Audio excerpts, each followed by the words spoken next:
ପିଲାମାନେ ପୂର୍ଣ୍ଣ ସଂଖ୍ୟାର ଯୋଗ କେମିତି କରିବ ଯେତେବେଳେ ଆମେ ସଂଖ୍ୟା ରେଖାରେ ପୂର୍ଣ୍ଣ ସଂଖ୍ୟା ମାନଙ୍କୁ ଦେଖଉଛୁ ସେତେବେଳେ ମଝିରେ କିଏ ରହୁଛି 0 ତାପରେ ଡାହାଣ ପଟକୁ +1 +2 +3 +4 +5 ଏମିତି ଗଲା ବାଁ ପଟକୁ ଯାଉଛି -1 -2 -3 -4 -5 ଏମିତି ଗଲା ହେଲା ଯେତେବେଳେ ଆମେ ପୂର୍ଣ୍ଣ ସଂଖ୍ୟା ଦୁଇଟି ପୂର୍ଣ୍ଣ ସଂଖ୍ୟାର ଯୋଗ କରୁଛୁ ସେତେବେଳେ ଆମେ କେମିତି ସଂଖ୍ୟା ରେଖାରେ ଆଗ ପ୍ରଥମ ଶିଖିବା କିନ୍ତୁ ସଂଖ୍ୟା ରେଖାରେ ଯୋଗ କରିବା ଧର ଆମେ +3 ସହିତ -2 ର ଯୋଗ କରିବ +3 ସହିତ -2 ର ଯୋଗ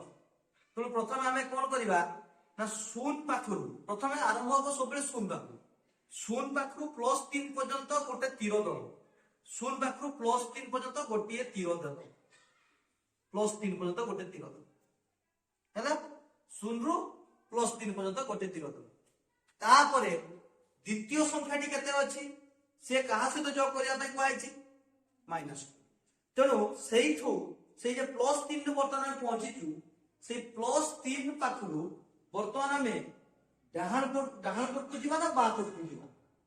କୋଉ ଆଡକୁ ଯିବା ଜାଣିବ କେମିତି କି ନା ଦ୍ୱିତୀୟ ସଂଖ୍ୟାଟି ଯଦି ମାଇନସ୍ ଥିବ ତେବେ ଆମେ ବାଁ ପଟକୁ ଯିବା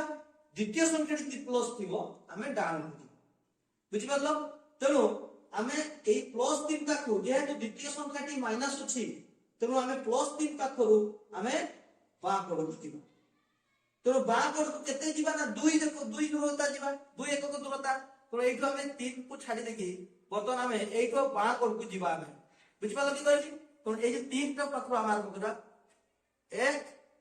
ତାପରେ କେତେ ଆସିଲା 2 ଏକକ ଦୂରତା ଆସି ପହଞ୍ଚିଲା କାହା ପାଖରେ ପହଞ୍ଚିଲା +1 ତେଣୁ ଯୋଗଫଳ ବାହାରିଲା +1 ତେଣୁ +3 ଏବଂ -2 ର ଯୋଗଫଳ +1 ହେଲା ସଂଖ୍ୟା ରେଖାରେ ଆମେ କରିବା ତେଣୁ ଏଇଠି ଗୋଟିଏ କଥା ମନେ ରଖିବ ଯଦି ଆମେ ଦ୍ୱିତୀୟ ସଂଖ୍ୟାଟି ପ୍ଲସ୍ ଥିବ ତେବେ ଯୋଉଠି ପହଞ୍ଚିଥିବା ସେଇଠୁ ଡାହାଣକୁ ଗଣିବା